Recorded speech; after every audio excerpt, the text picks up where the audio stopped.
Tá meio que gravando. Bom, acho que deu. Então acho que já começou. Se já começou, todo mundo está preparado aí para falar? Pode falar, acho que eu Tá? tô Então preparado. tá bom. E vem cá, E só pra esclarecer, isso vai poder ser cortado depois, né? Você pode cortar isso tudo depois.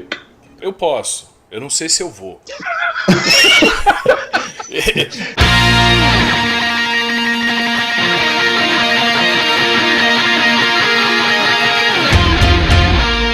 Tá certo. Bom, já dá para começar porque eu já estou gravando essa história. Então, bem-vindos! Olá, pessoas. Estamos no primeiro CG+, não tão live. Né? A gente tá, como a gente falou na última vez, no último episódio número 4, a gente está testando outros formatos e esse é o primeiro teste em que a gente não está exatamente live, nós estamos live entre nós. Né, isso é uma coisa importante de falar. Né? Nesse momento, tanto o Delcio quanto o Patrick estão ao mesmo tempo no mesmo planeta que eu.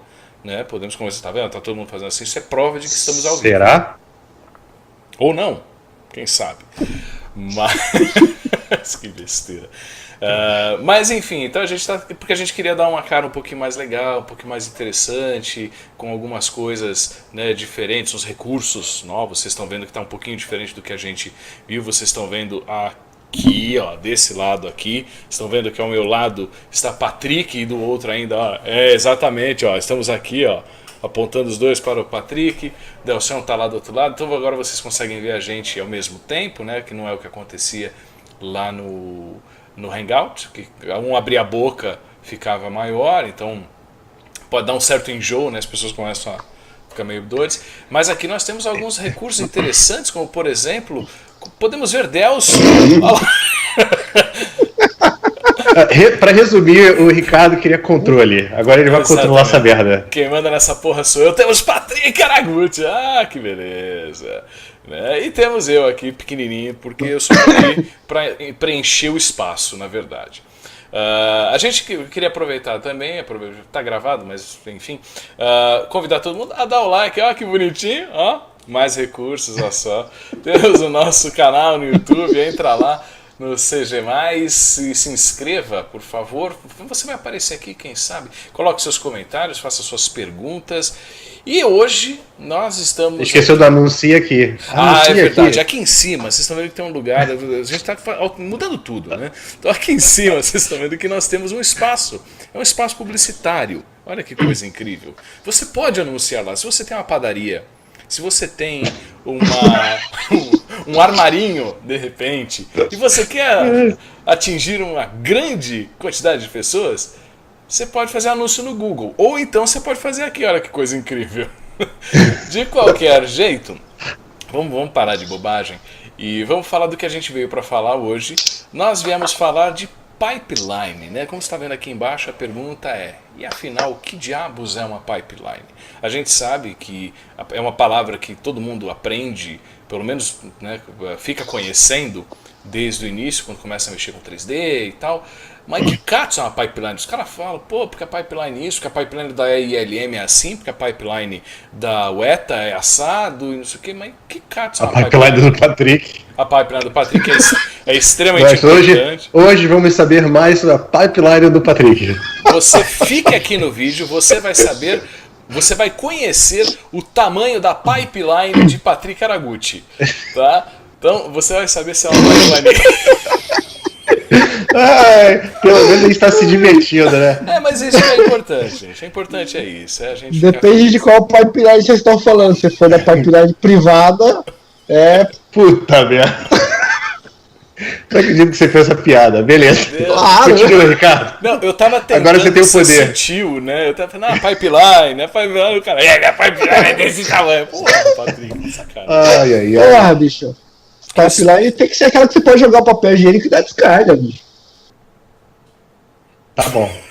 Vai, Ricardo. Nessa hora não é bom, mas enfim, deixa pra lá. Então, assim, vamos tentar começar, vamos botar organizar essa história e vamos perguntar primeiro, o que é uma pipeline? Senhor Delcio, o senhor com sua experiência, Né? Não, porque se eu puser o Patrick para falar de pipeline agora, vai sair baixaria. Deixa ele se recuperar. Então, Delcio, para você, o que é uma pipeline? O que você entende por pipeline? Vamos primeiro, sem nenhuma, como é que se diz? Nenhuma definição de dicionário. Mas o que você entende de pipeline? O que eu entendo de pipeline? Pipeline seria tipo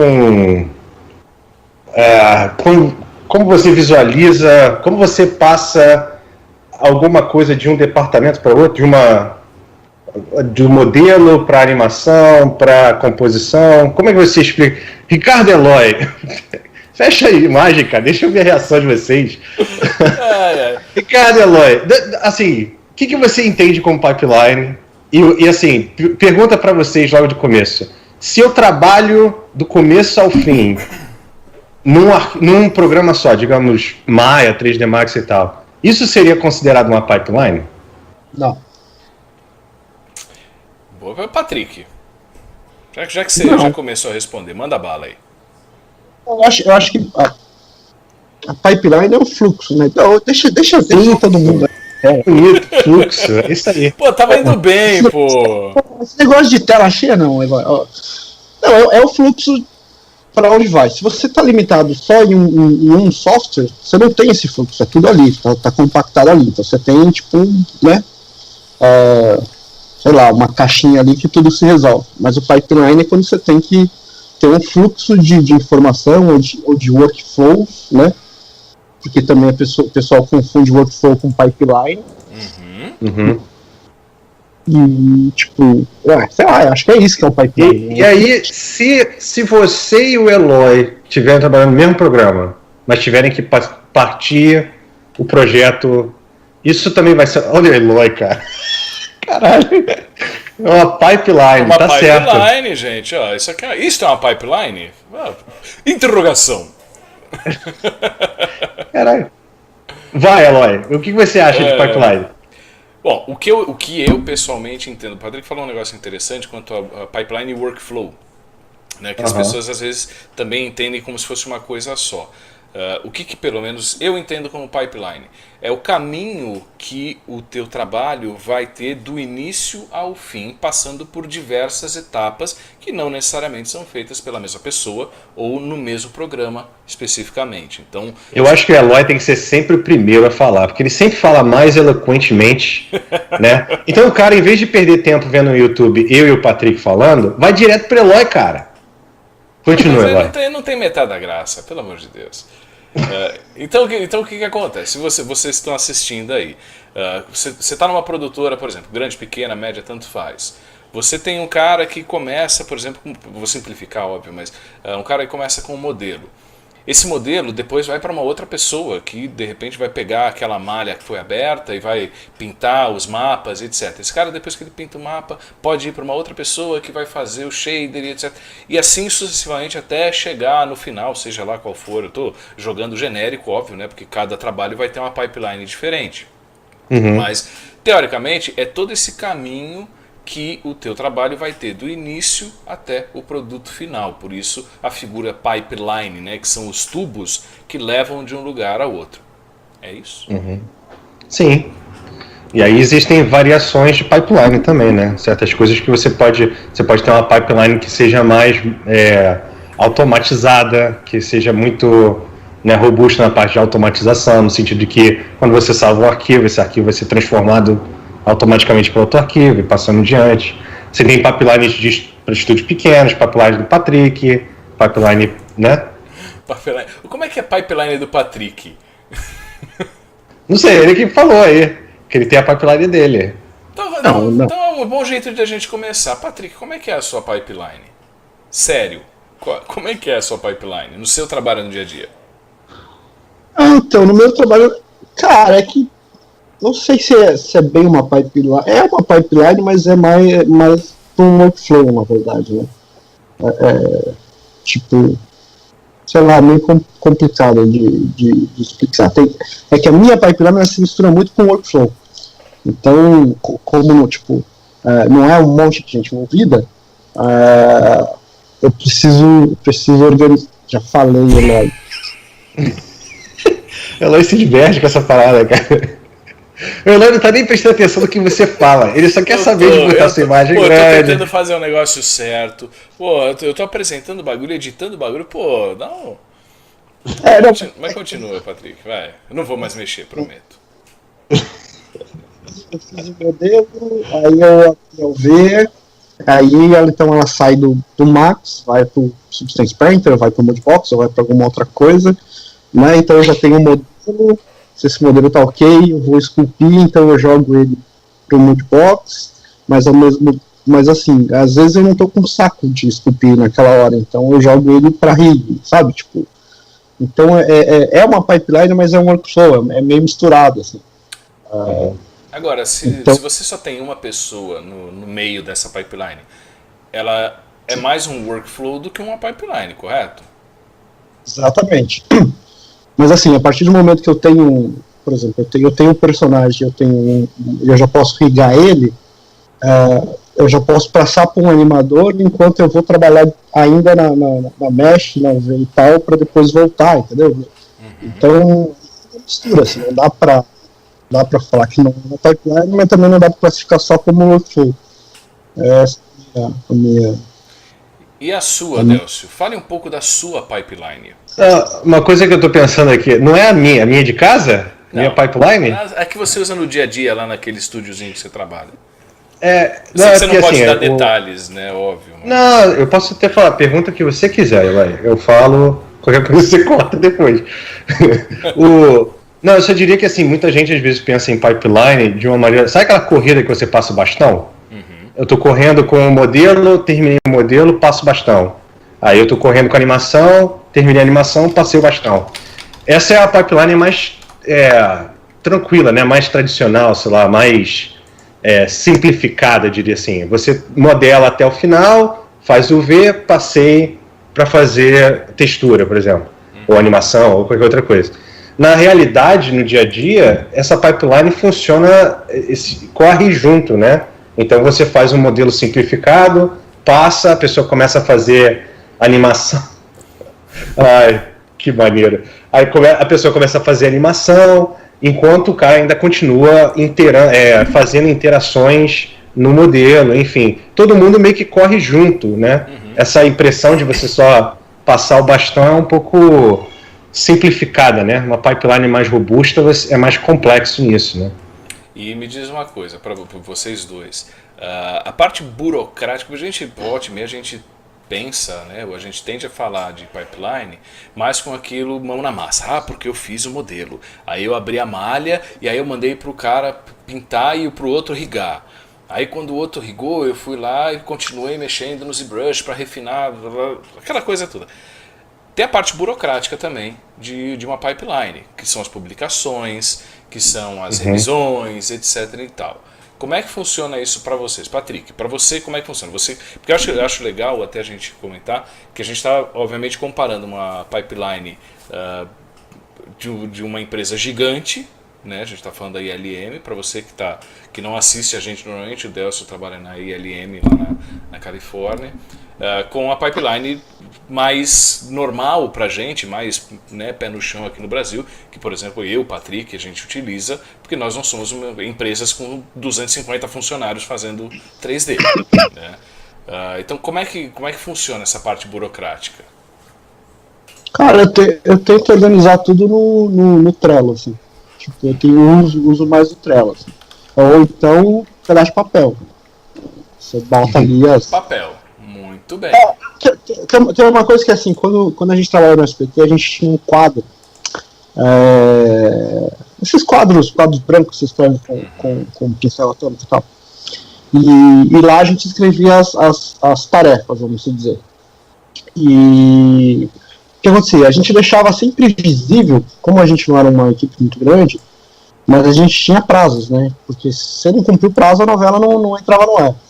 Então a gente deixava sempre visível, você entrava na sala, você dava de cara com o quadro, assim, para justamente estar sempre reforçando mentalmente o que você tem que entregar, né?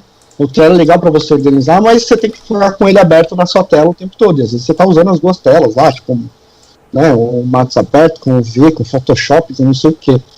Então, o Trello é legal para você organizar coisas de longo prazo, né? Pra você saber todo no decorrer do projeto de tipo 1 mês, 2, 3 meses, você ter tudo ali e você ir ticando, vendo o tempo que você gastou e tal.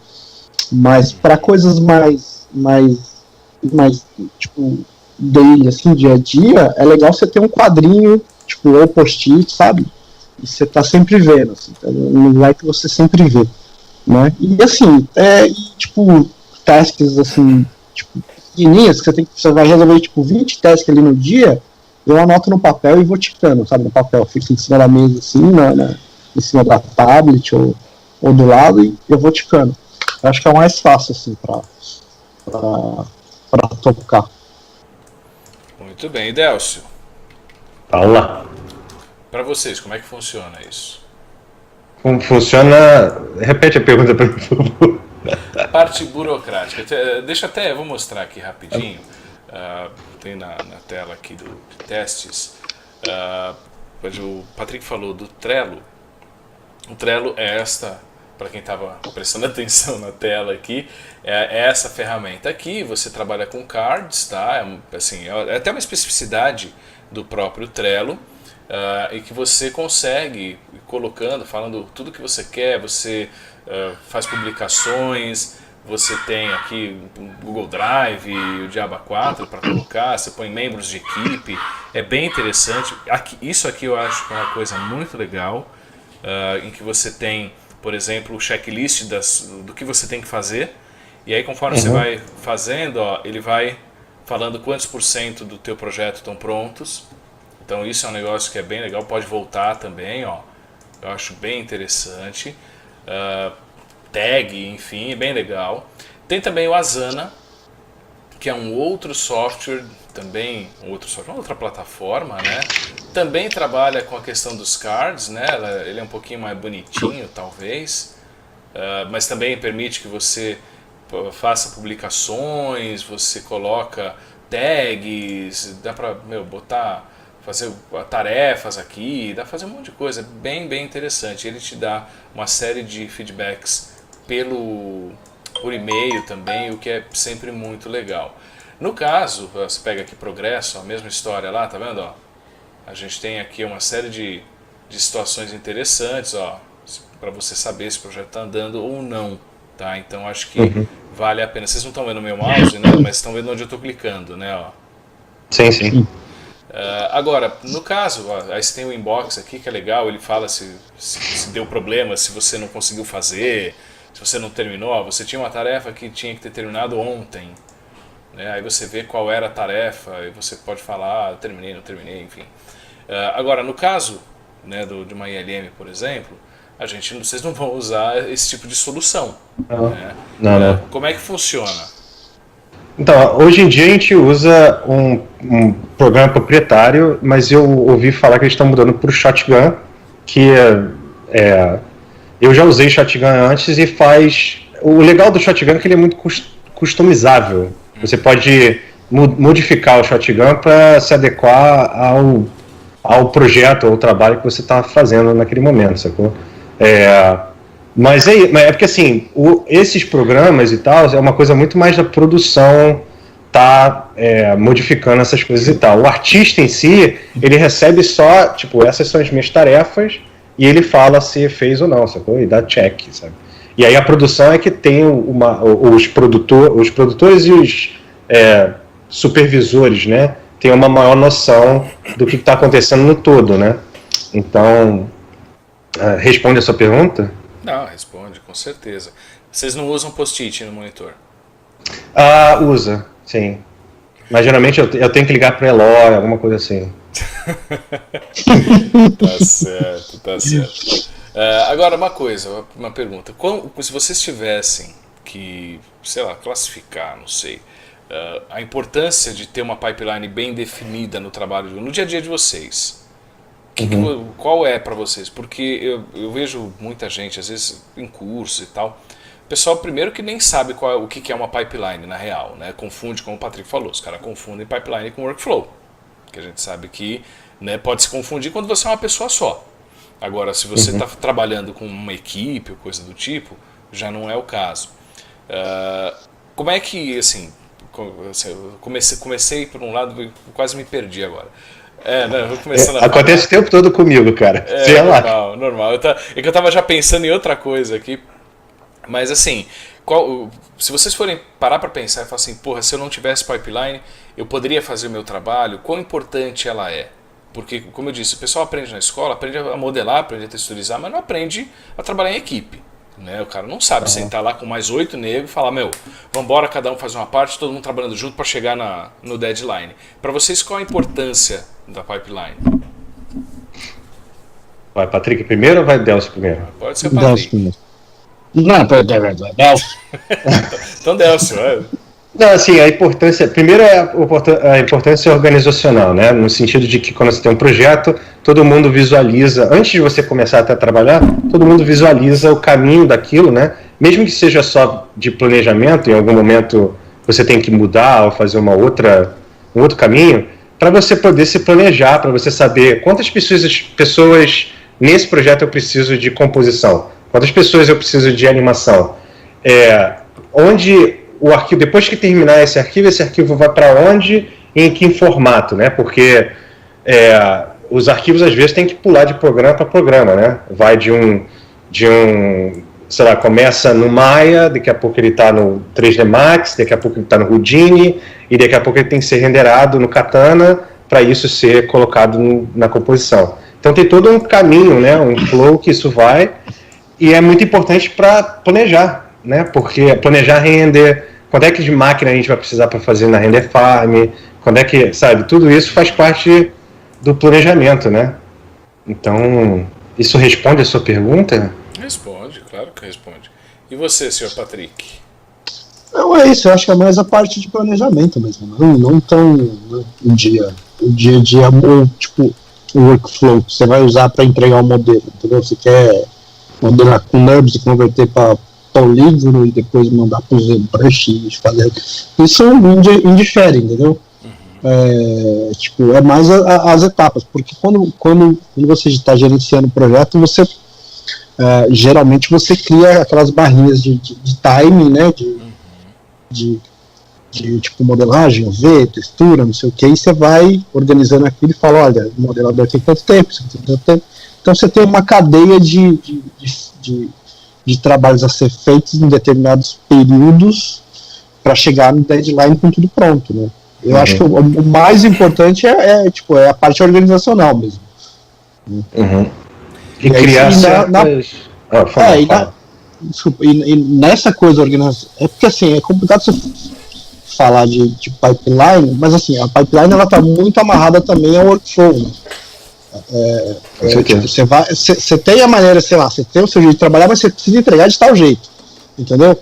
É que nem a gente fala, você quer modelar no Maya, ok, mas eu preciso desse modelo no Max. Você vai usar, tipo, Mirai para modelar, só pra você dar um jeito de me entregar esse arquivo no Max. Animation, Windows 3D. Windows 3D.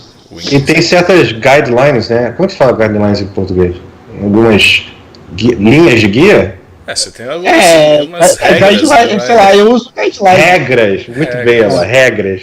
Você tem que identificar certas regras porque, assim, digamos que eu e o Patrick, vamos botar exemplos, assim, de repente eu estou modelando uma coisa, o Patrick está fazendo, Patrick gosta de Houdini, né? Está fazendo uma coisa em Houdini e o Ricardo está renderando isso no V-Ray no Max, tá? E aí eu vou começar a entrar a gente tem que ter algumas regrinhas, porque se eu modificar alguma coisa no meu arquivo que o Patrick está referenciando, pode atrapalhar e mudar o que ele está fazendo, né? Então a gente tem que criar algumas regras. Ô Delcio, se você for mudar isso, você me avisa que eu mudo isso no meu arquivo, né? Que a gente geralmente chama isso de pull, né? E ou a gente faz outra regra. Delcio, qualquer momento que você quiser, salva que eu estou referenciando o seu arquivo, vai modificar o meu automaticamente e o Ricardo vai renderar isso automaticamente. Então a gente tem que criar certas regras entre os departamentos, né? Para isso ficar certinho, para um não quebrar e dificultar o trabalho do outro, né? Sim. E agora, para vocês, por exemplo, no caso da ILM, Delcio, como é que vocês ficam sabendo, assim, especificamente, né? Como é que são feitas as atualizações? Então, por exemplo, você está na modelagem e aí tem o cara lá, que você está continuando a modelagem e tem um cara lá fazendo shader. Você publica e ele usa um XREF? Como é que é isso, assim? Então, você tem duas... Porque assim, a gente está começando a entrar na parte mais específica de VFX, né? Mas você tem duas categorias, digamos assim. Uma é o asset, né? Então, digamos que eu esteja modelando um prédio. Esse prédio é um asset. Se o Patrick estiver trabalhando numa cena em que esse asset está sendo quebrado, né? Esse asset está sendo tratado pelo Patrick como um shot, né? Ou então, basicamente, ele está tendo uma sequência ali, ele está trabalhando numa cena em que o meu asset está sendo quebrado por ele naquele shot, né? Então, eu vou estar o tempo todo trabalhando no asset, eu vou estar fazendo o que a gente chama de check-in, ou publicação desse asset, né? Então, ele vai ser publicado e qualquer pessoa pode, em qualquer momento, puxar esse asset para a cena dessa pessoa, tá bom? E o Patrick, como está quebrando esse prédio para um shot específico, o Patrick vai estar trabalhando no shot XX 1080, sacou? Então, ele não está mudando nada no asset. Tanto é que se você estiver trabalhando, Ricardo, num shot antes ou depois, você ou vai precisar desse prédio já quebrado do Patrick, ou você vai pegar o prédio original antes de ser quebrado. Sim. Tá confuso? Bastante. Isso é completamente. Patrick já até desistiu, tá fumando, tá tipo, não tá entendendo nada. É que é difícil explicar isso, sacou? Assim, não, é que eu acho que assim, eu acho que numa pipeline você tem o fornecedor e o consumidor, certo? Isso, é mais ou menos isso. Basicamente isso, assim. Então, quem está fazendo um asset, ele é o fornecedor. E eu que estou fazendo o shot, eu sou o consumidor desse asset. Então, eu pego o prédio e vou quebrar. Okay. Né? Mas também, como eu estou trabalhando nessa sequência, nesse shot, depois desse shot, pode ser que esse prédio apareça quebrado em outro shot. Isso. Então, esse meu prédio... depois que eu acabo, ele acaba virando um asset. Então, eu, de consumidor, virei fornecedor. Para outro artista ou para mim mesmo reaproveitar aquilo, né? E aí é que as complicações começam a acontecer. Exato. É tipo assim, é uma coisa que por exemplo, você pode trabalhar num shot, por exemplo, sei lá, eu estou fazendo animação de uma câmera para um shot que é uma rua e tal, e eu preciso de alguns prédios, por exemplo. Eu posso trabalhar com box ali, enquanto outros 3, 4 artistas estão criando, são os prédios, né? Então, tipo, é complicado isso, né, meu? É muito complicado, cara. Pipeline é muito complicado. Fica uma porrada de gente na sala, todo mundo falando e desenhando o quadro, e no final tá todo mundo com dor de cabeça e ninguém entende nada. Normal. Isso, né? É pipeline. Mas isso é normal, todo mundo faz isso, né? Por um motivo ou por outro. Mas, agora, assim, uma pipeline, para vocês acham que é uma pipeline bacana? Ela tem muitos passos ou ela trabalha com passos um pouco maiores e mais genéricos? Então, por exemplo, eu divido a minha pipeline entre modelagem, shading, iluminação, animação e render. Ou, não, eu faço modelagem, asset, modelagem, hero, modelagem, não sei o que lá. Depois shading, hero, shading, não sei. Para vocês, o que funciona melhor?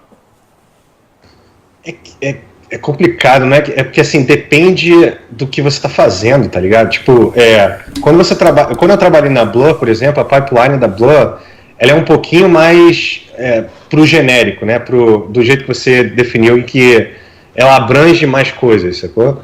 A pipeline da ILM, a pipeline principal da ILM, com certeza ela é mais robusta, ou mais segmentada, né? Em pedacinhos bem pequenininhos, porque precisa ser assim, porque você precisa pegar, é como se fosse uma fábrica, né, muito grande. Você está fazendo um carro, cada um está focado num pedacinho bem pequeno do carro para depois isso ser montado e sair da fábrica.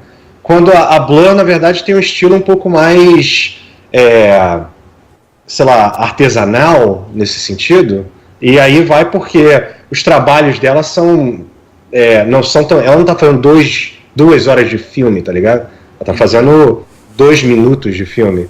Então ela pode se dar ao luxo, porque sempre que você tem uma pipeline, talvez nem sempre, mas a maioria das vezes que você tem uma pipeline muito segmentada, você tem muita dificuldade de modificação ou interação na pipeline, sacou? Você tem sempre que fazer o pushback, né?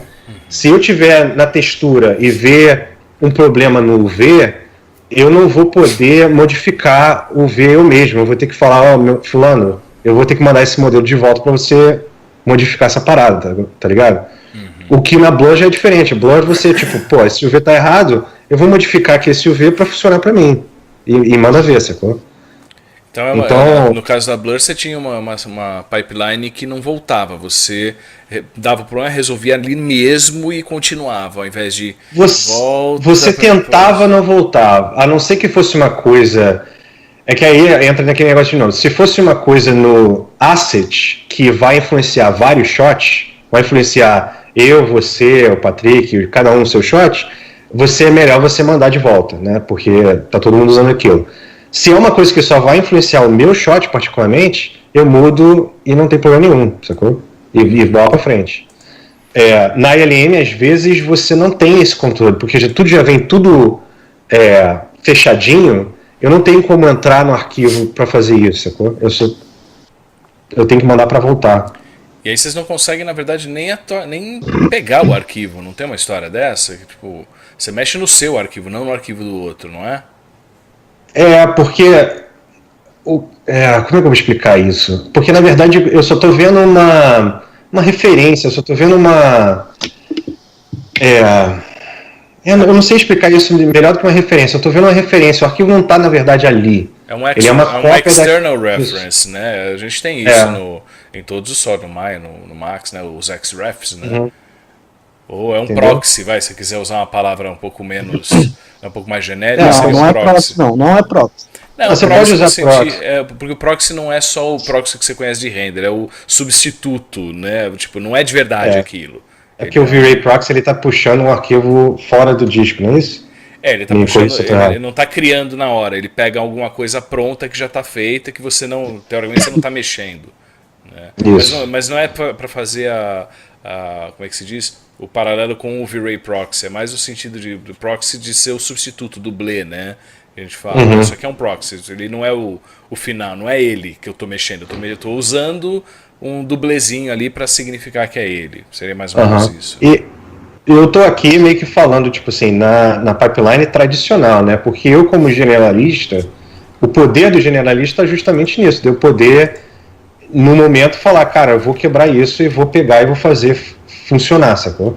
Eu posso quebrar essa referência. Na principal, na pipeline tradicional, não acontece isso, sacou? O iluminador, o cara que tá no Katana, ele nunca vai entrar no Maya e modificar alguma coisa na cena, sacou? Tá, isso também é um negócio interessante. A gente estava falando, eu queria mostrar algumas coisas aqui, rapidinho. A gente citou o Shotgun, né? Queria só mostrar super rápido aqui como é a tela do Shotgun. Né? Claro que isso daqui, tela pode ser... obrigado. Então, japonês? Animation, layout... O duro é que assim, nesse momento vocês não sabem se o Patrick tá falando a verdade ou ele tá sacaneando todo mundo. Não, tá aqui, ó lá, de cima pra baixo lá, de cinzinho ali, ó. Sequence, status, assets, entendeu? Muito bem. Então, pois é. Layout, animation, composition e o outro não dá pra ver porque tem um logo em cima. E esse dá pra ver que é a organização de shot, que dá pra ver ali, ó, C089, é um shot, né? E aí você tem provavelmente as tasks que tem nesse shot, e aí você vê mais ou menos a organização, né? Vai de modelo para animação, para effects, para... O que é aquilo? BG? Aonde você tá lendo? Lá em cima, no verdinho, BG. BG. E lá no final, eu acho que o azul é o quê? Composite, né? É a composição. Pode eu ser. Acho. Aqui. O azul clarinho é render. Render. Então faz sentido, né? Effects, background, Renda, do Makudo Naruto. O laranja é Reiauto. Reiauto. Que beleza. Animation. Que beleza, olha lá. Japonês, velho. Japanglish, né? Ó. Aqui tá, para quem tiver interesse, tá? O Shotgun é uma solução da Autodesk. Ela está sendo cada vez mais assim, adotada, né? Eu tenho essa impressão de todo mundo com quem eu converso. E tem algumas coisas que são interessantes aqui, como por exemplo isso aqui, ó, que são os reports. Que a gente muitas vezes a gente gosta só da parte legal, né, da computação gráfica, né, que é fazer o bagulho. Olha que bonito, olha a minha animação na tela e o cacete A4. Mas isso aqui é extremamente importante. Então você vê ali, ó, 29 dias até o prazo, o progresso dos shots, quantos foram começados, quantos não começaram, quantos estão parados, quantos estão prontos para começar, quanto já foi finalizado. Descrições, enfim, tem um monte de coisa que eu acho, porra, isso aqui é muito legal, né? Pra gente que meio que de repente depende disso, ó, aqui uma tela parecida com aquela do japonês ali, né?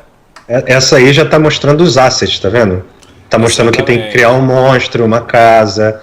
Então, essa é a tela do asset, no outro você estava no shot, e você pode também ir para tasks, né? Isso, e o que eu acho muito legal.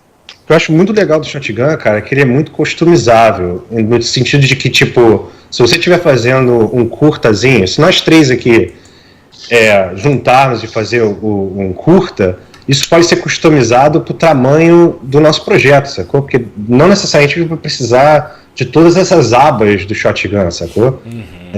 Ele é muito legal por causa disso, sacou? Você pode customizar e o artista no final ele só quer saber quais são as minhas tasks, né? Quais são as minhas tarefas e se eu terminei minha tarefa ou não, sacou? Se eu estou atrasado com ela, se tem alguém precisando da minha tarefa.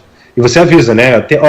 Terminei, que isso é importante também, né? Eu terminei minha tarefa. Você tem que avisar para a próxima pessoa que vai pegar essa tarefa poder começar a trabalhar também. Sim, sim. Então aqui, ó, a gente tem do lado direito, vocês estão vendo aqui, a gente tem January 2017 e February, né, ou seja, ano passado, tem um ano esse negócio aqui, mas a gente está vendo exatamente o que está acontecendo, né? Então, o conceito de pipeline nesse ponto ele é muito interessante porque ele dá controle sobre tudo que está saindo. E às vezes a gente, de repente, na escola, e eu sempre bato nessa tecla da escola, né? O pessoal está preocupado, porque eu já modelei, porque eu vou botar para animar, não sei o que, o pessoal que faz o seu próprio curta, etc. Mas isso daqui, essa telinha que vocês estão vendo aí, é como a gente vê no mundo real, né? Dentro de uma produtora, tem caras que passam o dia olhando para isso. Né, se a gente for colocar, vocês veem ali, na esquerda você tem o tipo de tarefa, né, aí a gente já está em tasks, né, que são as tarefas para planejar. Então eu tenho tipos de tarefas, você tem qual é o passo na pipeline. Então ali, por exemplo, tem arte, modelo, rig, textura e assim por diante, comp, fx, enfim, o responsável, você tem o status. Ali, ó, isso é uma coisa que você tinha falado agora há pouco, né, do Downstream Dependency, né, que é o que teve atrás de você, né, você está dependendo do que para poder fazer a sua tarefa. Então isso é legal. E assim, gente, é o que acontece no mundo real. A gente tem que seguir isso para chegar lá no dia X, lá, sei lá, 5 de agosto, whatever, para você ter o negócio pronto, né? É assim que você controla uma produção. Isso é um negócio bem interessante. Agora, a gente falou, está falando do Shotgun, né? Mostramos algumas soluções, entre aspas, mais caseiras, como o Trello e o Asana. Vocês conhecem mais alguma solução de gerenciamento de pipeline? Excel. Google Docs, Excel. Você sabe que eu estava esperando vocês falarem sobre isso, porque assim, eu não falei nada até agora de pipeline, porque né, eu acho que é muito mais interessante a pipeline de efeitos e etc. do que de repente de arquitetura, né? Mas vocês querem ver como é que eu fazia a minha pipeline? Só de curiosidade, não, é pior. É pior. Pipeline do Eloy. Que a gente tem a pipeline do Patrick, agora é a pipeline do Eloy. Era assim, ó. Quer ver? Peraí, deixa eu botar maior aqui. É assim, minha pipeline é assim, ó. Tudo bem. É o calendário. Mas aí o que acontece? É que aqui ela já está desatualizada porque eu saí de férias, né? Então, eu saí aqui, ó. Eu só pensaria duas vezes antes de mostrar isso, Eloy, porque eu tô vendo que quanto custa o seu condomínio. Ah, não, mas não, já tá velho. Olha lá. Isso aqui já tá bem velho. Mas assim, o que eu faço? Eu pego, por exemplo, né, isso eu tava fazendo antes, então, por exemplo, sei lá, eu vou fazer um prédio. Tem um prazo, então eu vou pegar esse cara aqui, por exemplo, ó. Eu tinha um prazo, começo, um status, deixa eu pegar um pouco maior aqui, vai, então, um projeto, porque, ó, isso aqui é interessante também, ó, em que eu tenho os e-mails que a gente trocava para dar, não vou deixar vocês lerem, aí neguinho tá dando pause, mas eu vou tirar, tá? Mas, que são, de novo, era uma forma que a gente tinha, porque isso falando de maquete, né, a nossa pipeline, ela é um pouco diferente porque todo mundo tem que ser o generalista que faz tudo. Então a gente começa desde a modelagem até o render final e pós-produção. Não dá pra gente separar, porque os prazos são diferentes. Isso é legal também de comentar. Uma pipeline, ela também depende do prazo que você tem. Quando você tem prazos mais apertados, por exemplo, o Patrick até pode falar, trabalhando em TV, você tem um prazo mais apertado do que em cinema, por exemplo. E eu em arquitetura tenho um prazo ainda mais apertado. Meus prazos são de 3, 4 dias. Então a gente acaba tendo que ser, né? Você vai se ajustando. Então no nosso caso, o nosso workflow faz com que a gente tenha uma pessoa responsável por aquele projeto. Mas a pipeline compreende desde o arquiteto que fez a solicitação lá atrás, e é legal isso a gente falar também, uma pipeline ela não é só o cara que produz. Tem desde o início. Um cara falou, tem um projeto, vou precisar desse projeto no dia tal. Quando que você me entrega o projeto? Eu vou te entregar no dia tal, para você me entregar 4 dias depois. E aí quando eu faço uma publicação de um primeiro tiro, por exemplo, esse cara tem que aprovar ou reprovar essa publicação para que a gente possa partir para a próxima etapa. A gente dividiu nossa pipeline em tiros, a gente chama de tiro colorido, porque é uma imagem, só um toon, né, com os acabamentos e um pouco de oclusão, para o cara ver se os modelos estão corretos, se as proporções estão certas, se o ângulo é aquele, se as cores estão certas, enfim. Depois a gente tem a gente publica, eu tenho a aprovação e comentários, aí eu faço os comentários, publico novamente, dessa vez já com iluminação, para últimos comentários. Deu os últimos comentários, a gente faz essa última alteração e eu faço a publicação final já com pós-produção. E isso é uma pipeline. Apesar de ser uma pessoa fazendo na produção, eu tenho as outras envolvidas na aprovação. Então isso também é importante. O Patrick, a gente brincou da pipeline do Patrick, mas você também trabalha com a parte de aprovação. Então ela é uma pipeline no final das contas. Sim. E é legal falar que o Shotgun também tem essa parte muito legal, porque ela armazena todos os notes, né, todas as notas que o diretor dá. Enfim, você pode traquear, né, tudo que foi modificado, quais são as coisas que estão faltando, por que voltou. Então, mesmo que eu não tenha começado a trabalhar naquele shot, se tem um momento que as coisas têm que mudar, eu posso entrar lá e ver o histórico de um determinado shot, sacou? É muito legal isso. Sim, ó, aqui a gente tem um exemplo novamente japonês, porque eu não sei porquê, mas aparece só coisa de japonês aqui, não sei o que está acontecendo. É o curta que o Eloy tá fazendo com o Patrick. Esse aqui na verdade, esse aqui é o curta do Patrick. Ele que tá fazendo, porque eu não entenderia nada, né?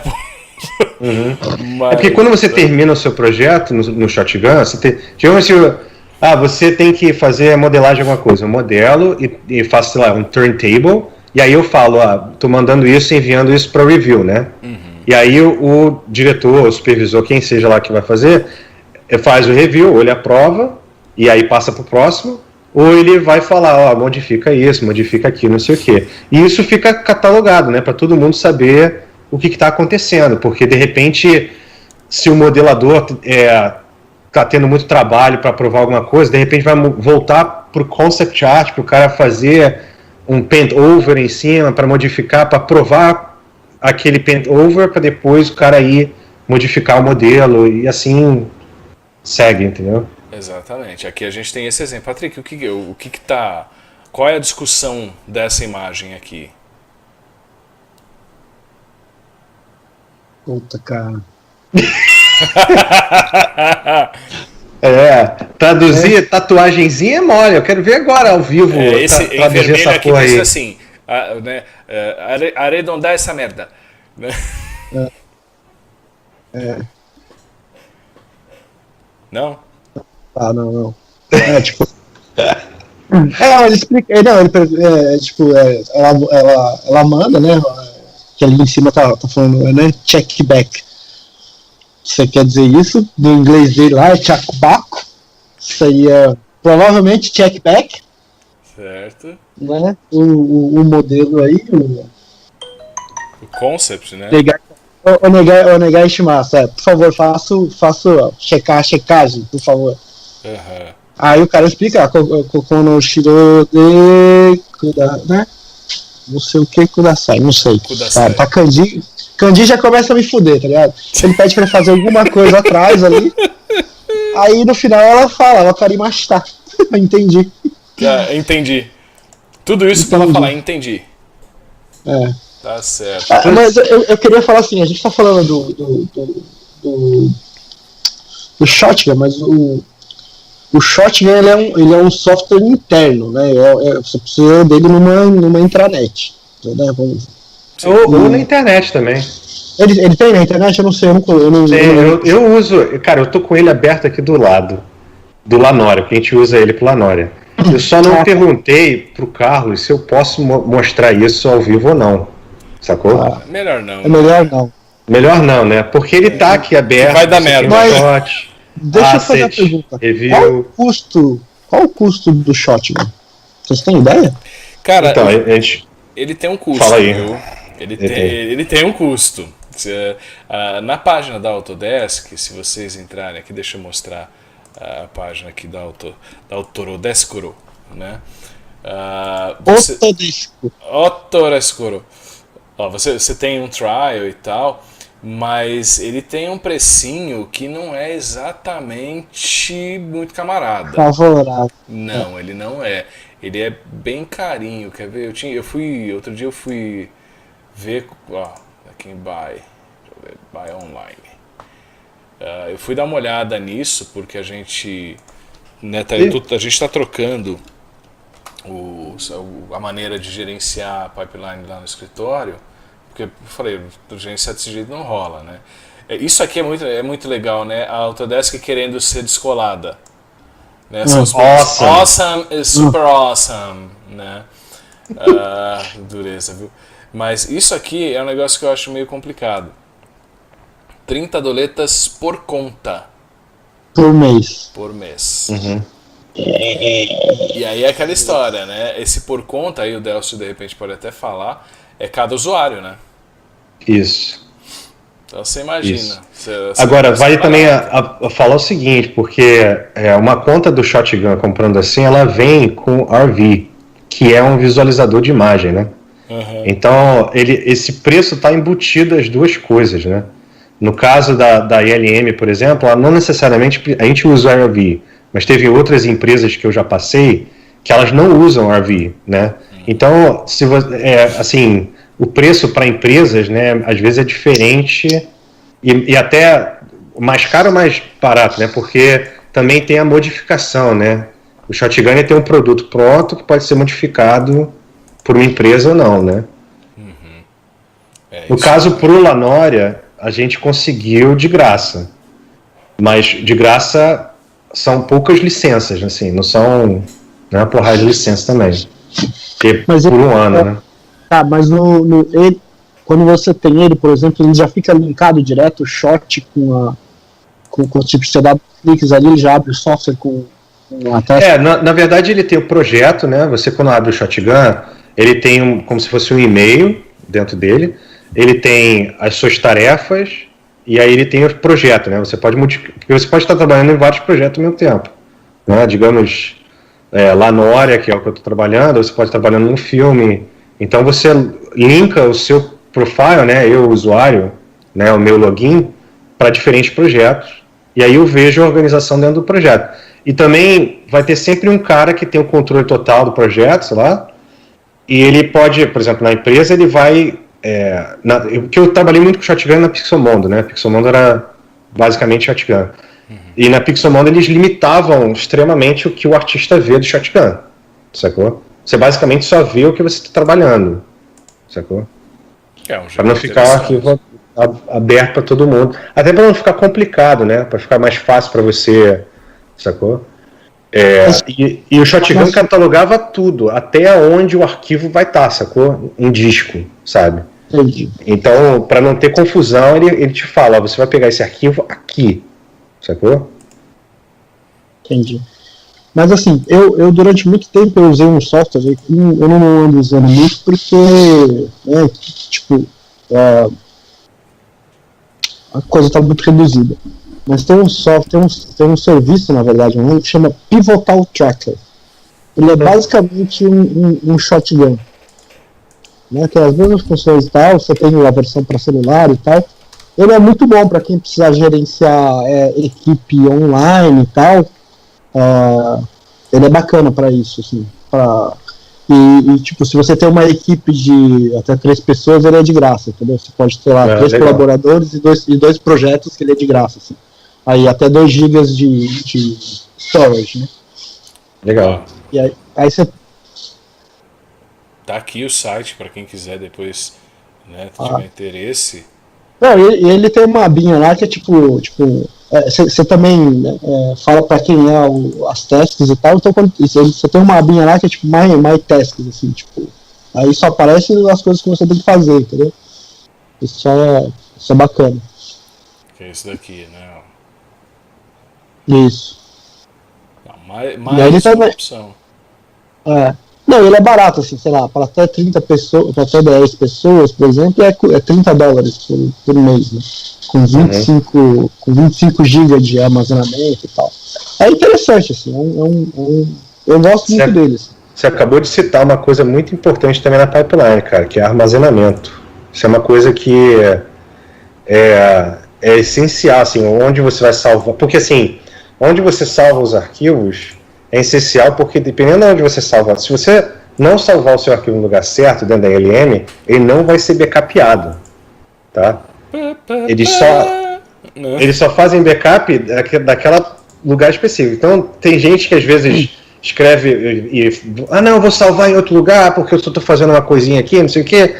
Aí, em um determinado momento, eles tiram aquele show do ar, né? Porque tem que ser backupeado e aí a gente chega pro cara, então, naquele filme do Star Wars, o primeiro lá, Force Awakens, você fez isso. A gente precisa agora disso pro filme do Rogue One.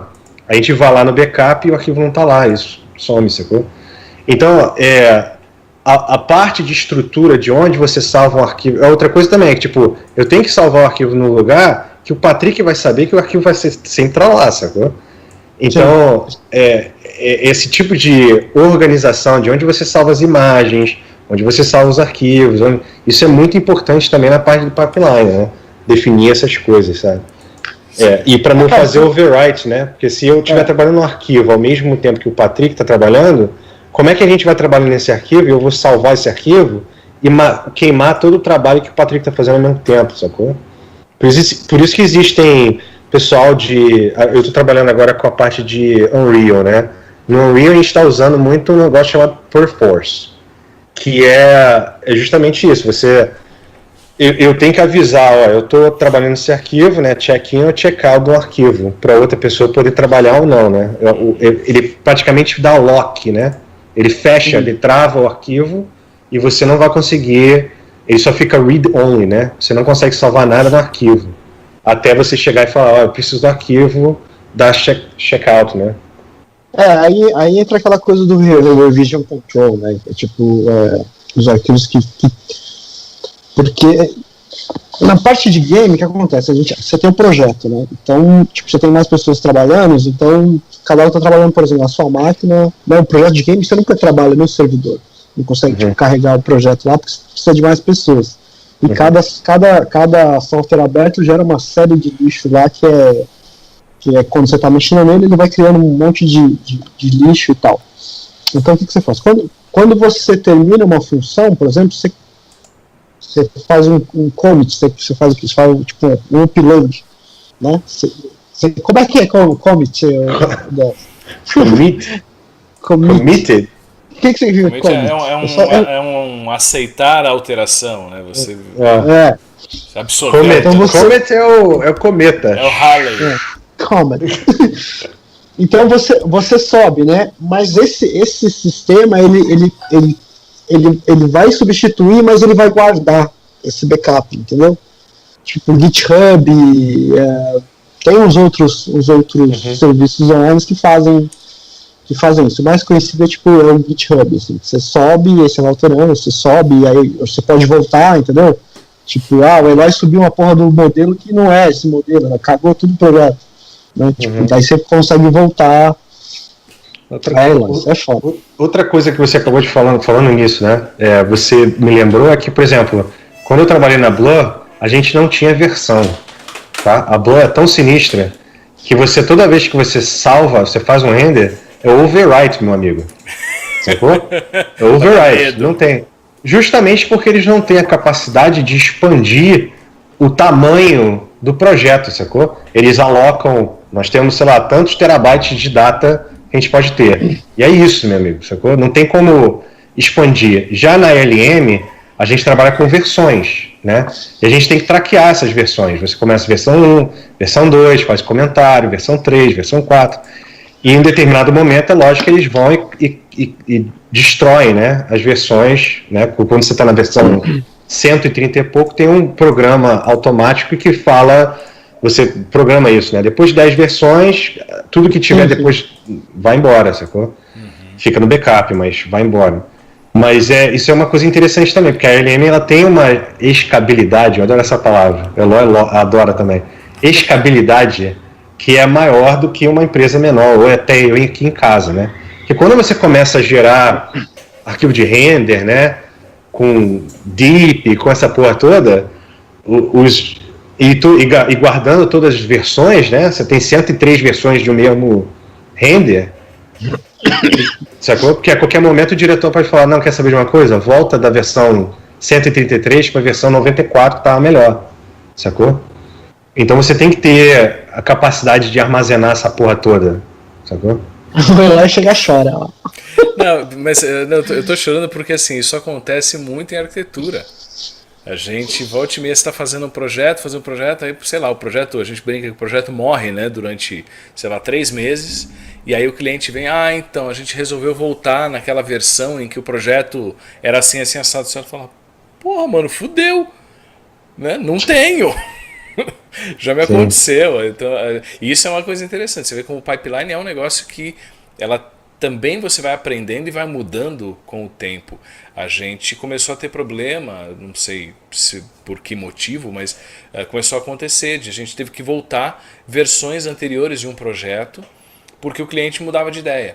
Sabe Deus por quê? Sei lá, por prazo, por dinheiro, enfim.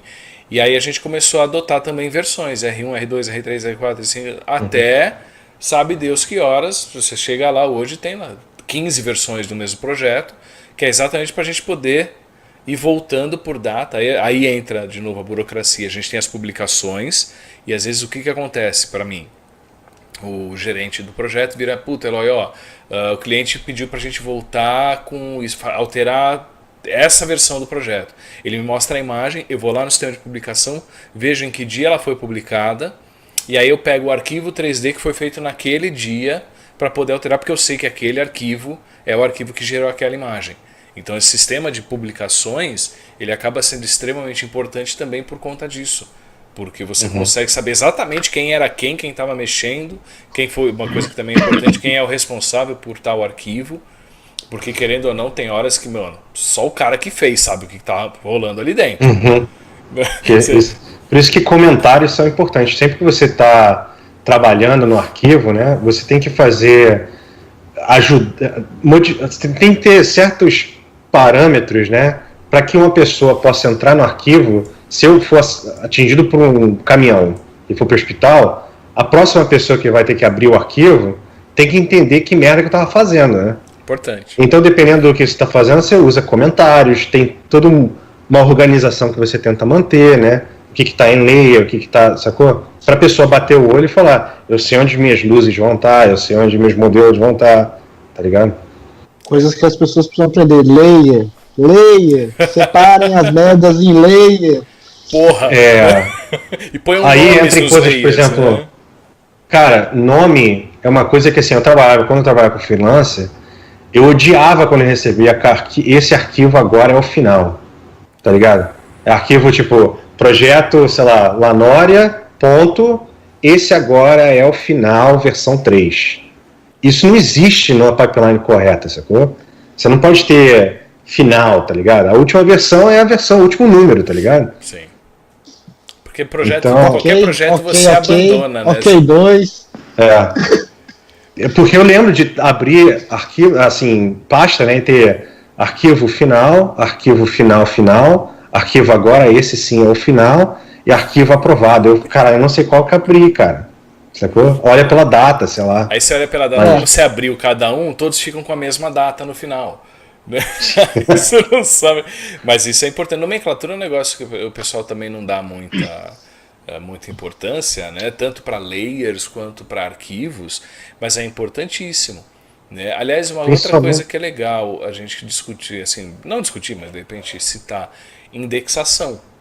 Né? A gente cada vez mais você usa, não sei, acho que a LM já está nessa pegada também, de usar a nuvem ao invés de ficar só na salinha do HD, né? E a indexação, ela hoje em dia ela é muito importante porque está lá na nuvem, ou seja lá onde está, se você não consegue achar o que você quer, é como se você não tivesse.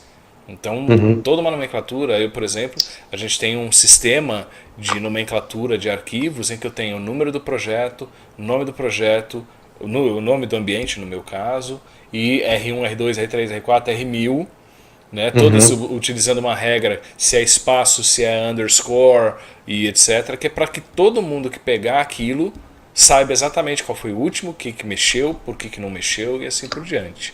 E até porque se você tiver qualquer tipo de automação, né, qualquer coisa que seja automática, um programa que vai procurar um arquivo, nomenclatura é muito importante. E se você quebrar isso, a tool, né, não vai saber o que fazer com o arquivo. Então, é uma coisa básica, sacou? Se você tem que botar a nomenclatura daquela maneira, né, tem até camel... Como é que se fala isso? Quando você escreve com camel, tá ligado? Você bota... Enfim, é só porque essa semana a gente teve problema, depois de mal tempão pesquisar, a gente descobriu que é quando você é maiúsculo e minúsculo. Se alguém escreveu o nome do arquivo e aí o comentário estava em maiúsculo e aí fudeu com o programa porque o Python não estava lendo o maiúsculo depois. Entendeu? Quer dizer, até coisas que às vezes você acha que é mínima, né? Que tipo, isso não vai dar problema. Dá problema num sistema totalmente automatizado. Sim. Né? É que acho que um sistema totalmente automatizado talvez não faça muito parte da realidade, né, da galera, né?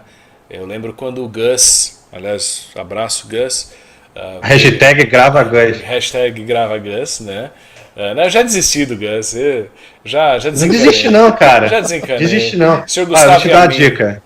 Vou te dar a dica. Em setembro eu vou lá em Vancouver. Quando eu estiver em Vancouver em setembro, eu faço ele gravar com você. Quero ver, hein?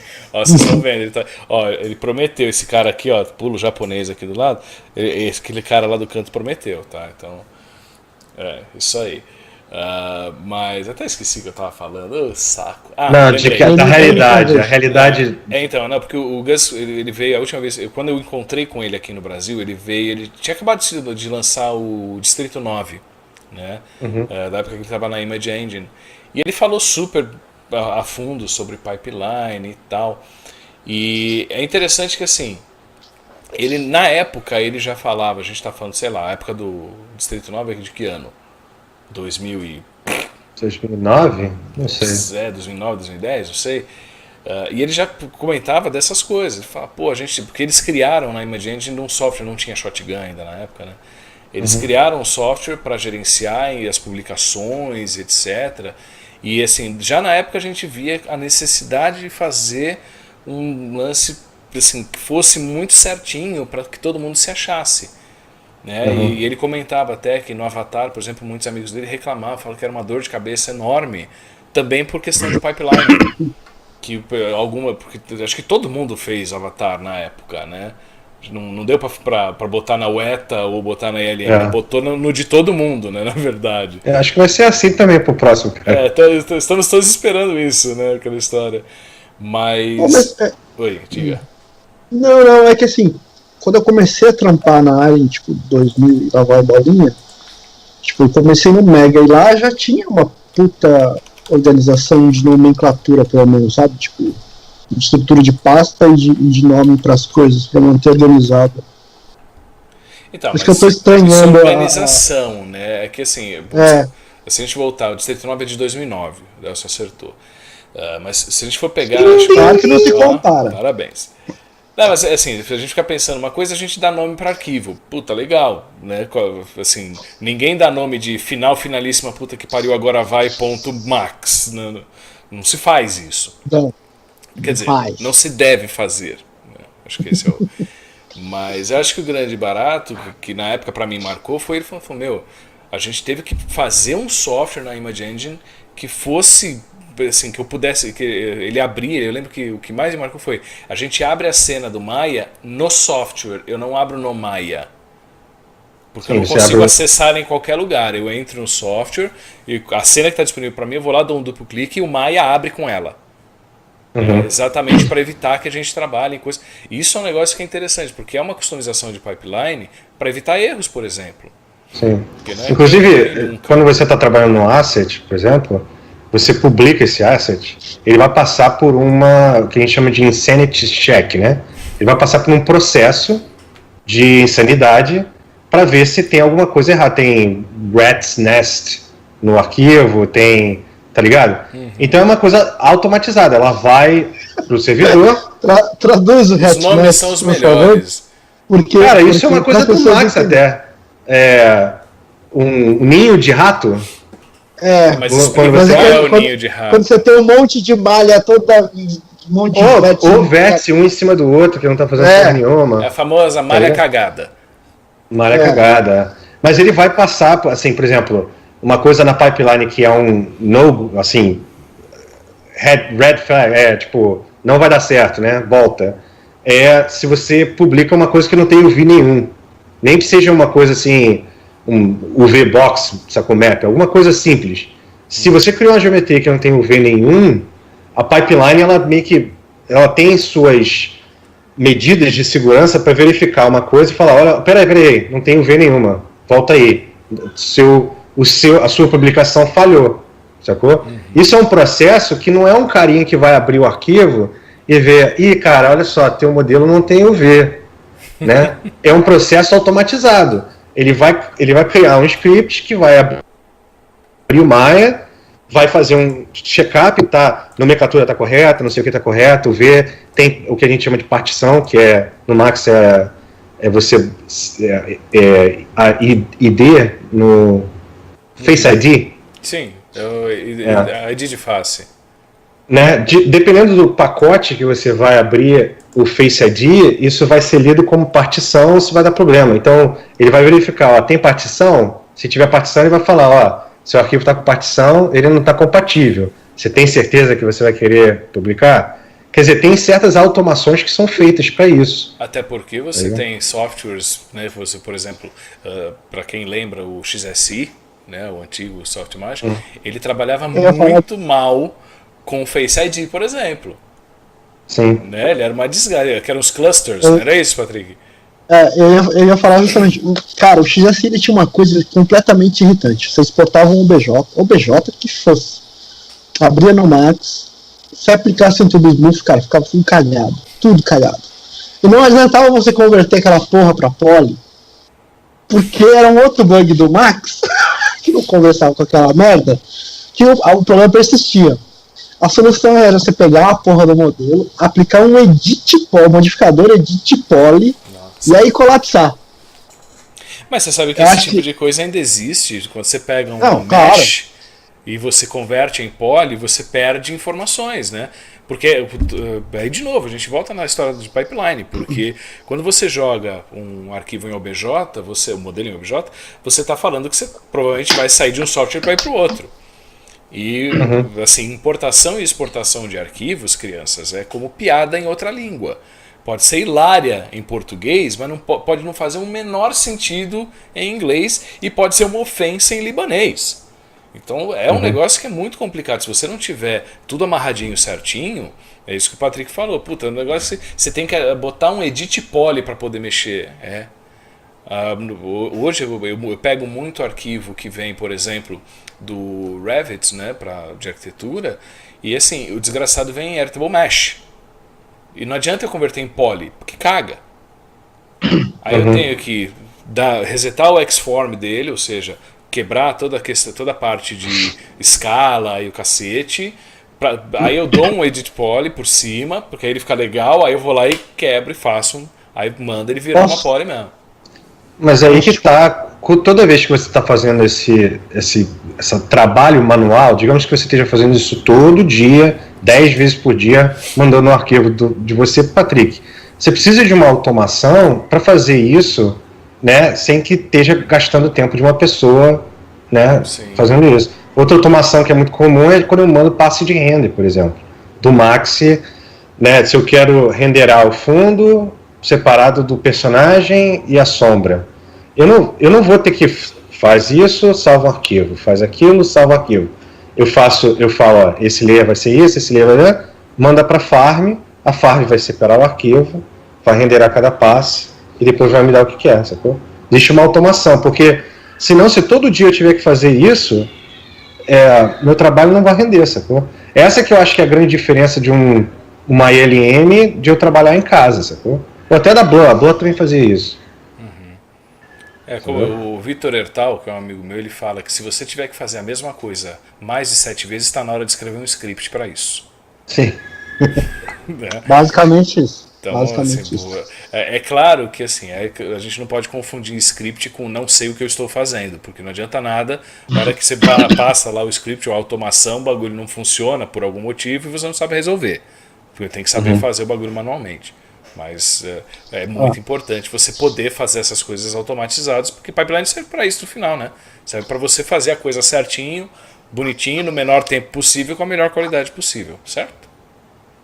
E tem muita coisa que a gente chama de bite the bullet, né? É tipo, meu amigo, vai demorar 2 vezes para fazer isso, você tem que fazer isso 20 vezes. Se for 20 vezes, vale a pena você tirar 1 horinha para fazer alguma coisa para automatizar o seu trabalho. Se não, cara, bite the bullet e faz essas 2 vezes, sacou? Exatamente, né? Vale a pena. Eu queria falar um negocinho aqui, a gente estava falando de poly, de mesh, sai um pouco de pipeline, mas entra um pouco na parte. Você sabia que para muita coisa o edit mesh é melhor que o edit poly, tá? Vocês sabiam disso? Para mim, o edit mesh só é bom para explodir o bagulho em faces. Pois é, então, mas quando... Não, cara, tem coisas de processamento de render, de geração de proxy, se é asset parado, tá ligado? Se é asset estático, se você converter tudo para, mesmo que você aplique o tipo Turbo Buff lá, com ou sem ele, tá ligado? Colapsado ou não, o tratamento da malha é mais rápido pelo computador, tá ligado? Nos cálculos. Ele é um negócio genérico, né? Todo mundo é capaz de entender porque ele é o básico do básico do básico, né? Então, mas é que na verdade ele lima um monte de informação que o edit poly fica guardando, tá ligado? Sim. Essa é a explicação lógica. Só que é foda de editar, né? Hoje em dia, editar coisa em. Não, sim, mas você converte e desconverte. Não, mas assim, você tem, sei lá, um asset que você tá pronto, tá ligado? Você não vai mais mexer naquilo. Converte aquela porra pra mesh e usa, entendeu? Tipo, deixa a versão de edição lá com edit poly bonitinho e... Eu achei que você ia falar de metadata. Saiu o desafio. Ricardo, que isso, Ricardo? Sentiu o desafio. Eu nem sei o que é metadata, velho. É quando você bota informação de qualquer coisa dentro do objeto. Dentro do arquivo. Dos atributos do objeto, sacou? Isso é muito utilizado para dar um exemplo específico.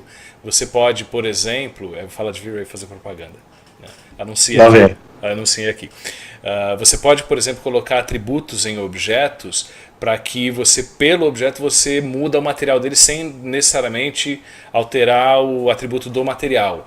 Ou você fala assim, eu quero que esse objeto aqui ele tenha uma opacidade que varie, por exemplo, sem você ter que necessariamente explicar para o material qual é a opacidade de cada material, de cada objeto, aliás, desculpe.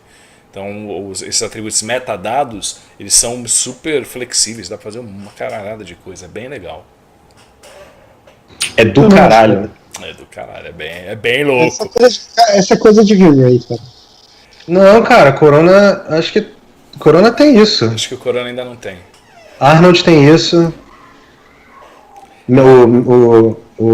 Qual é o nome da Pixar? O Renderman tem isso com certeza. Tem porque é super útil isso. Sim, e você pode falar assim, você tá com o arquivo do V-Ray, sei lá, e você fala que esse objeto tem opacidade. Você vai criar, sei lá, entre aspas lá, você vai criar um... Como é que se fala isso? Esqueci o nome. Você vai escrever no objeto, esse objeto tem opacidade 0, sei lá, ele vai ser invisível.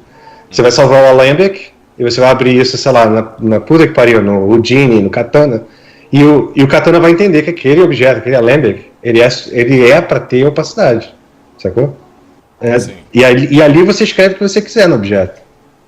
Exatamente. Não, fora da minha realidade. É isso aqui, ó, só para usar, porque assim, isso aqui eu estou usando do V-Ray porque é óbvio que é o que eu sei que está mais rápido de eu achar aqui, tá? Mas você consegue colocar atributos no seu objeto, o que você quiser, basicamente, através de uma string. String! É isso que eu queria. Então você pode, botar o que você quiser. Dá pra fazer, a porra que você quiser, Patrick. Tá vendo, ó? E aí, então, assim, você vê, nesse caso aqui, o cara animou o glossiness de reflexo de acordo com o frame. Só que ele não mudou o material, ele fez isso para esse objeto. Sobe um pouquinho lá. Sobe um pouquinho. Aí. Entendeu? Entendi. Então é legal porque assim, nesse exemplo aqui, o cara tem um material base e aí alguns objetos, digamos que é uma animação em que os objetos estão envelhecendo. Você consegue fazer o objeto envelhecer separado. Não, é que no meu universo é outra coisa. Ok. Entendi. Existe o inglês do Patrick. Não. Tem o Japanglish e o Patrick English. O Japanglish. O Patrick Você sabe English. o que é o Delcio gosta muito de Passocon, né? Paçoca. Não é Passocon. Passocon é outra coisa. Que é Bolívia Vamos pensando. Não, vamos pensando aí. Passocon? Mas é que assim, como tipo, eu trabalho com a parte de programação, então isso tipo, uma string pra mim é uma variável, não uma metadata, entendeu? Mas é uma variável aqui. Sim, não, que pra mim é outra coisa. A metadata pra mim é outra coisa que, tipo, ela é gerada, você pode ler, alterar, mas não nesse tipo de... É que o Me corrija se eu estiver errado. Eu acho que metadata é qualquer informação que você associa a um arquivo, ou um objeto, uma associação, um render. Não é só isso, você pode ter que você definiu. Você pode ter um render EXR e você define metadata dentro dele. Você pode falar, esse render foi usado no V-Ray, foi renderado com a câmera tal. Você coloca essas informações numa metadata de um arquivo EXR. Sim, não. Assim, vamos pegar um exemplo mais bonitinho, assim. Fotografia digital. Fotografia digital foi a que veio com... Achei que você ia para fotografia analógica, porque aí é antigão. Qual que é o lance digital, as câmeras digitais? Qual que é o lance do metadata? Para mim, o metadata. É você registrar informações, tipo, por exemplo, da câmera, horário, lente, exposição, blá blá blá. E você traz isso no arquivo, entendeu? Assim, é metadata, mas eu acho que metadata é uma informação adicional, entendeu? Na minha cabeça maluca é uma coisa que você tem acesso, mas não é que você gera, entendeu? A não ser que você programe. Se você for sinistro, você gera. Não, sim, você gera. Não, você gera. O que eu tô colocando para mim é uma coisa muito mais do gerenciamento dos softwares, né? Dos softwares, do que da interação sua com propriedades e variáveis. É que assim, mas aí é uma coisa minha. For pensar, a definição de metadado é um dado que ele não tem uma classificação específica. Então, assim, você em página web, se você vai programar em HTML, por exemplo, você pode inserir metadados que são informações que aquela página teoricamente não precisava ter e que ninguém sabia que ela ia ter, mas que elas são acessíveis. Na foto é isso, a foto é uma imagem, mas aí você inseriu através de, sei lá, porque você colocou na mão ou porque a tua câmera faz, informações adicionais que permitem que você, por exemplo, busque, se você tem um Adobe Bridge, por exemplo, ele vai buscar fotos tiradas com ISO 400. Então, o metadado assim, só para explicar por que eu falei de metadata e virou essa confusão toda, é só porque, tipo assim, na pipeline, nesses estúdios, né, que eu tô falando, você tenta colocar informações adicionais dentro de um arquivo, para eu facilmente saber, pô, esse arquivo, quem foi que renderou essa merda? Ah, foi o Eloy. Que dia que ele renderou essa merda? Nesse dia tal, com a câmera tal, com as texturas tais. Então, é importante numa pipeline de um estúdio grande, sei lá, em colocar essas informações, porque é mais fácil de você consertar alguma coisa que saiu dos eixos, sacou? Sim. Só isso. Sim. Bom, gente, eu queria agradecer, acho que já chegamos a um ponto. É isso? Bacana. Acabou? Acho que por hoje é pouco. Eu recebi um negócio interessante aqui, volta aí, Delcio, o cacete. Recebi um negócio interessante, a gente falando, né, de metadados. Olha, o Delcio vai reconhecer, olha o e-mail que eu acabei de receber. Garoto, como é que você recebeu isso? Eu não faço ideia, porque eu não fiz absolutamente nada para receber isso. E chegou, tá? Só para explicar. Eu sei como é que foi. Wi-Fi. Você pagou com um cartão de crédito a sua conta. Foi você que pagou a conta? Foi eu que paguei a conta? Foi. Você que pagou a conta. Aí agora vai ficar para todo mundo. Se você quiser visitar o Delcio nos Estados Unidos, ele vai pagar a sua conta. Serviço de chofer e ele ainda paga o almoço. Sensacional. Agora eu quero o seguinte, em maio eu vou estar no Brasil. Serviço de chofer. Eu quero a troca, né? A permuta. Eu quero ser tratado como fui tratado. Tá ouvindo, Patrick? Não, você tá falando isso pra mim? Peraí, velho. Quem é que veio aqui pro Brasil, deu rolezinho no SBT, almoçou japa, encheu o rabo de uísque com Red Bull, quer dizer, então, que eu paguei o bolinho de arroz. Minhas contas, só pra deixar claro, tá? Eu paguei entender. pela garrafa. Você veio pro Brasil, comeu japa e encheu o rabo de Red Bull com uísque? Eu primeiro tive que encher o rabo de Red Bull com uísque para depois comer japa. Bom, nessa cronologia. Depois desta bomba, vamos agradecer a galera que está assistindo, que assistiu aí. A gente está aí com 1 hora e cacetada, quase 2 já de conversa, eu acho, porque eu não estou medindo, mas enfim.